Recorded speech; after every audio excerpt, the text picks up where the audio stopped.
Hello and welcome to ELLROY Reads. Today's episode is being filmed in the garden of my Malibu beach house, so it's a very scenic, it's a bit windy in Malibu today, but I hope you're going to enjoy it very much. And I have a very special episode for you because today we are covering John D. MacDonald's The Deceivers. This is a novel James Ellroy expressed his admiration for among four other novels in the week when he was asked to describe his five favourite books. And this one came a bit out of left field because regular Ellroy readers will know how much he admires Libra by Don DeLillo, or May 11th's Compulsion, or John Gregory Dunn's True Confessions, and some of the more standard great crime novels over the years. But this one, The Deceivers, was a bit new on our radar. And it's not a crime novel. John D. MacDonald was a hugely successful author, known for the Travis McGee series of novels, of which there were 21, in which McGee played a kind of private eye, come adventurer, come salvage expert.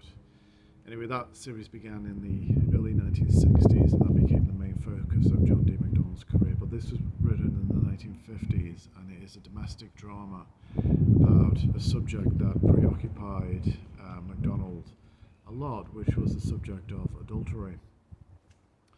So the basic setup is this. We have two married couples. Carl, who is a very successful, albeit coasting, businessman, and his wife Joan, who has just gone into hospital for a serious operation, and he's caring for her. He's being the good husband.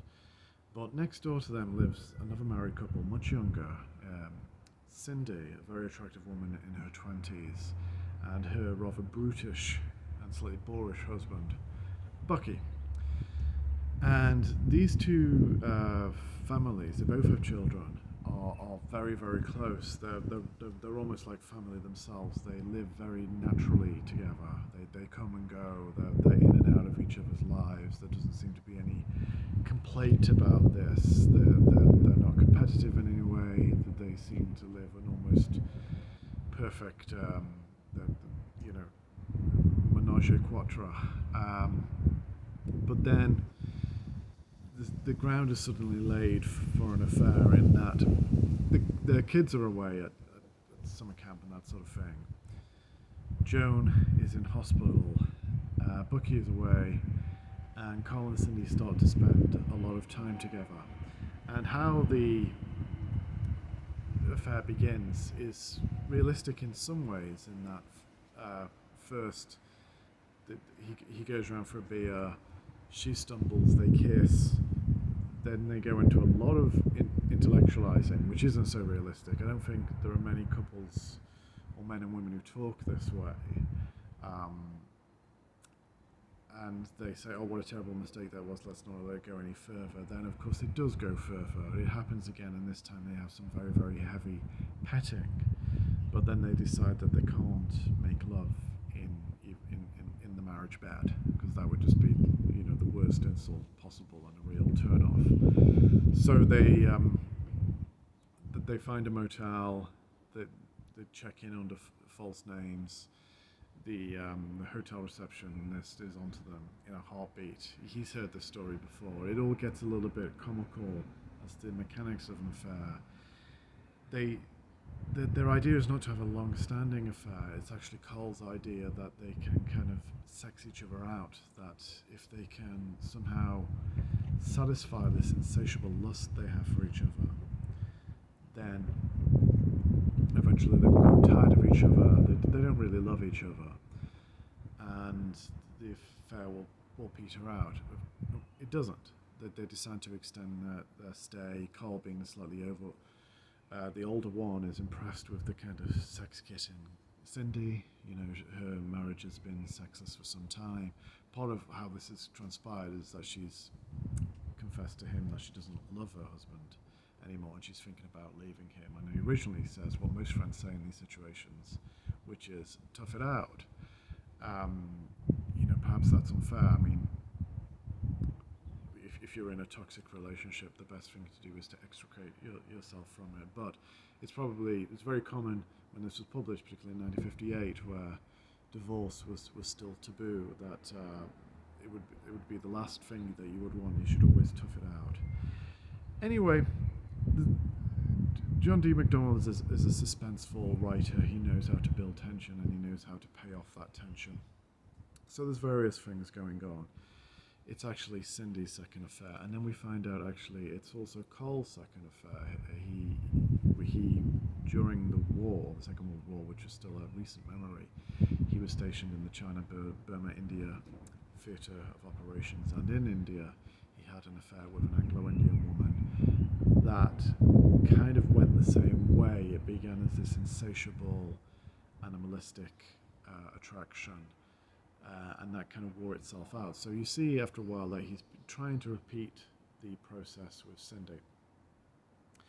But Bucky turns out to be more dangerous than anybody expected. Cindy's behavior becomes kind of odd in itself. She's visiting Joan alone, the woman she is betraying. She's kind of feigning a more emotional interest in her.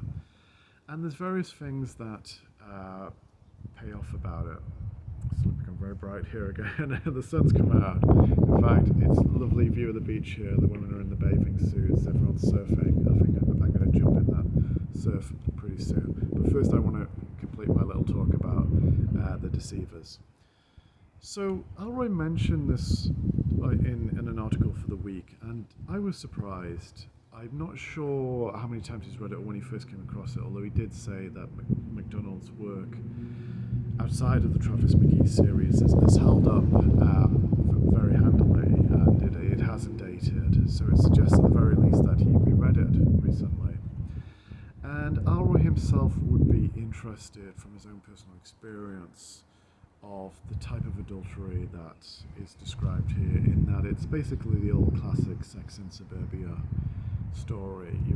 The 1950s was a time in the US of the burgeoning middle classes, urban sprawl, and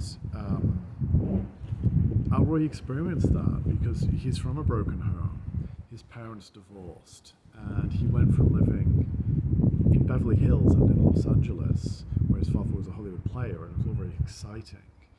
His parents went to Hollywood parties, they were with the movers and shakers, and yet they never seemed to quite make it. I think it's an experience I know something a little bit about, having rubbed shoulders with some famous people. But they never seem to quite make it, but they're still in that orbit, which in itself is very exciting and intoxicating. But then the parents split the sheets, and Ellroy goes to live with his mother in El Monte, which is he found to be this dreary town. Not a kind of suburban paradise as suburbia is often portrayed. It's dull, there's nothing to do, and because of that dullness, it's rather seedy and sordid, because when there's very little culture, there's always sex. I mean, it always preoccupies us, and his parents, or his mother certainly, was indulging in the kind of divorce dating boom that was going on. And his dad was spying on her. It was a very sordid divorce, and it was a very kind of seamy atmosphere that Ellroy was brought up in. The story gets even darker, we know, because Jean Ellroy was murdered when she was on date with a man, the man who became known as the Swarthy Man, who was never identified and the case was never solved. So in many ways, when we think of the murder of Jean Ellroy, the murder of Ellroy's mother, is one of not just a tragedy in and of itself, but probably one of the greatest unsolved mysteries in American literary history. It starts off from a family tragedy and the all too common tragedy of divorce and broken homes and damaged children. So you can see why Ellroy would be very, very interested in this story, although I'm not saying it's entirely an autobiographical link, because the children in this story, that they're out the picture. That it's almost like MacDonald just moves them away, because he doesn't want to write about children or child psychology. He doesn't want the story cluttered with those sorts of things. Now, MacDonald had already had one blockbuster book out by the time The Deceivers was published, and that was The Executioners, which has been filmed twice as Cape Fear. First in the early 1960s with Robert Mitchum and Gregory Peck, and then in the 90s, the early 90s 1980s with Nick Nolte, Robert De Niro, and Jessica Lange.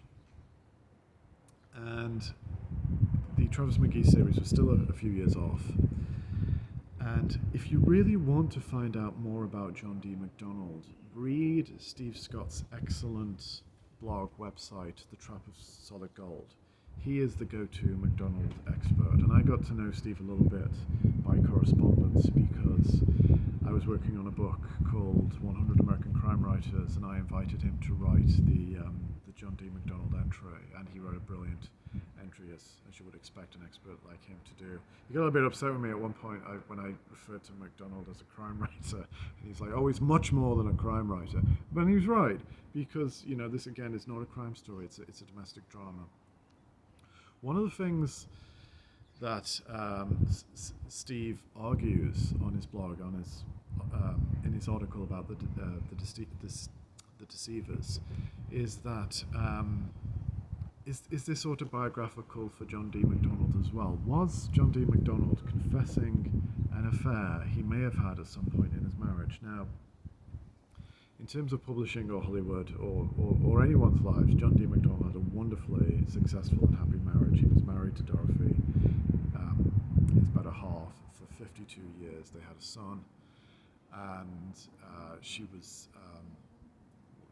wonderfully, she was supportive of him as a writer because MacDonald was stationed in the CBI theatre during the Second World War, and he wrote correspondence to her that she wrote back that was actually published a couple of years ago. But he also wrote short stories in frustration. She recommended. She said, "You should write fiction and let out some of your frustrations." He did, and then it was posted back to her. She wrote it up, and that became his first short story, in Interlude in India. Now, Steve argues that for a man with such a successful marriage, John D. MacDonald was kind of obsessed with the idea of adultery. He wrote about it in novels like A Man of Affairs and this one, and he also wrote about it in short stories and other novels. So he speculates, could MacDonald have had an affair, particularly in, so I'm getting messages,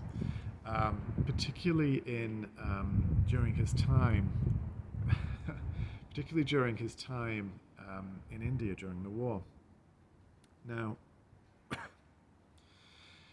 his argument for that is he doesn't make a solid argument. He hypothesizes because there's been a biography of John D. MacDonald in which the biographer seemed to go out of his way to find evidence of John D. MacDonald having an affair, and didn't find any.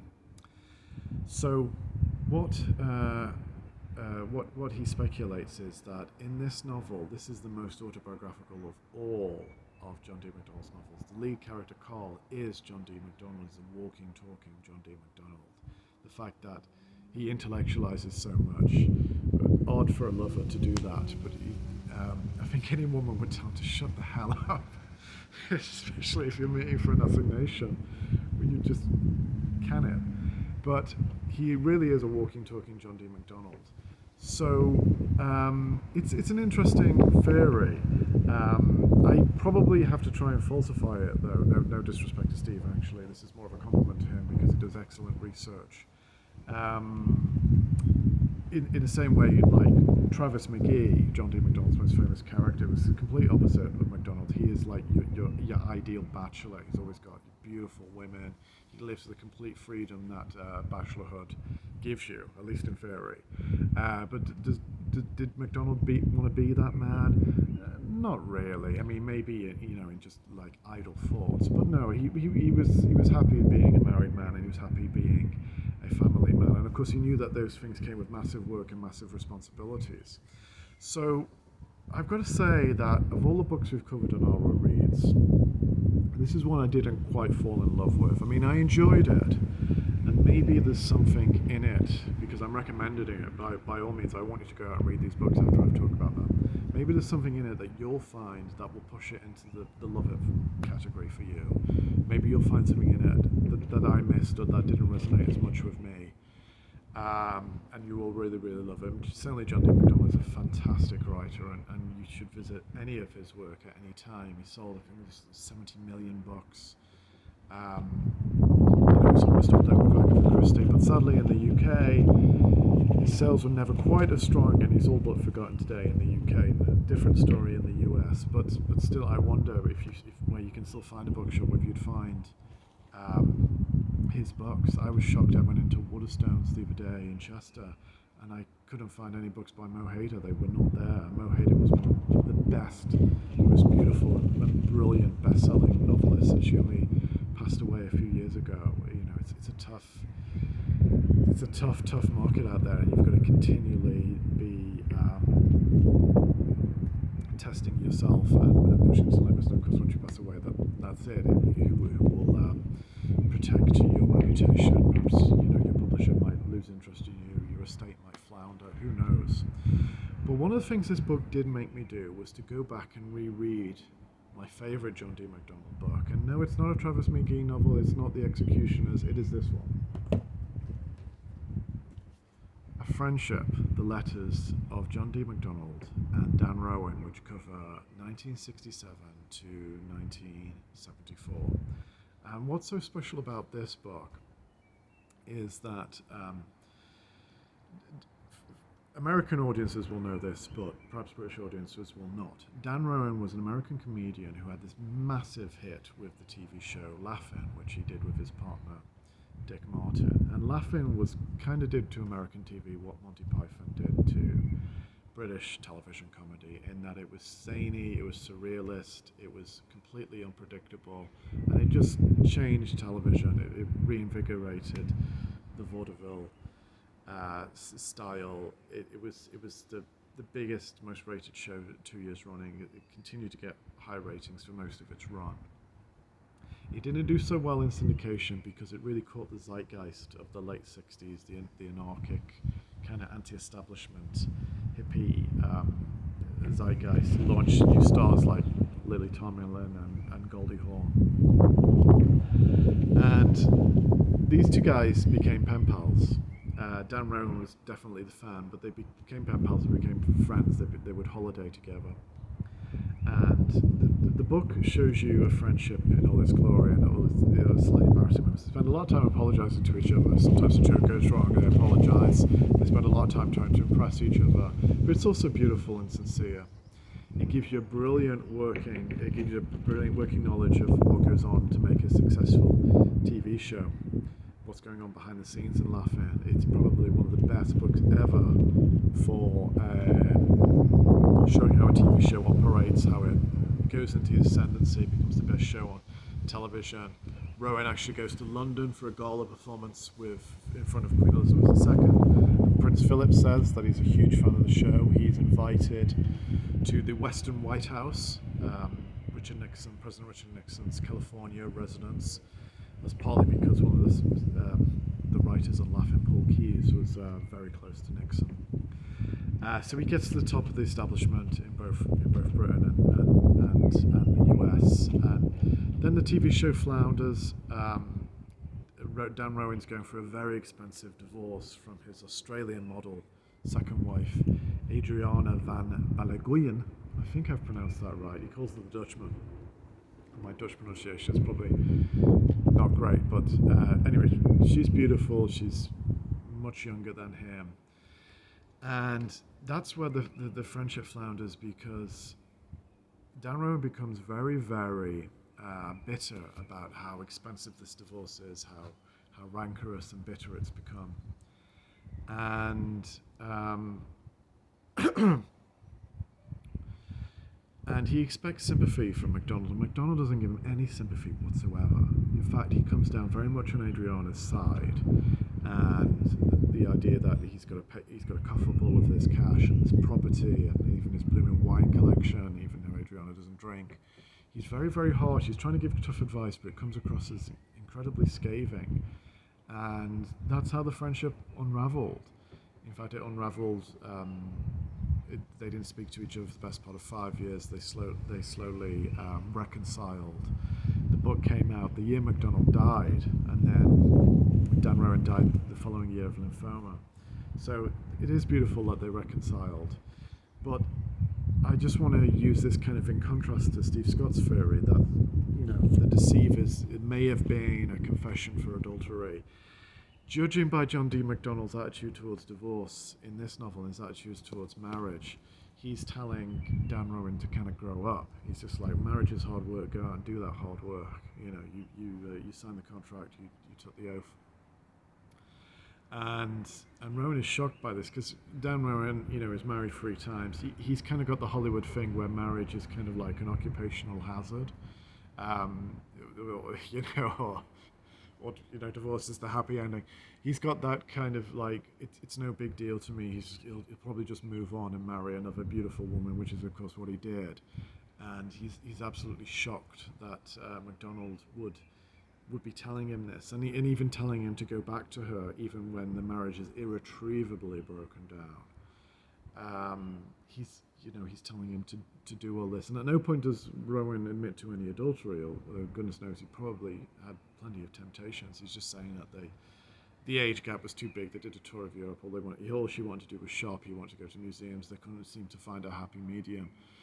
It does get petty, but these things do. So my feeling after rereading The Friendship, I think it's my 3rd reading, it's one of my favourite books, is that MacDonald probably wasn't admitting to any kind of affair in The Deceivers. And secondly, we know that Dorothy was quite closely involved with most of his work. It would have been bizarre for her to read that, because a lot of The Deceivers hinges on will the spouses, will the cuckolds find out about what happens.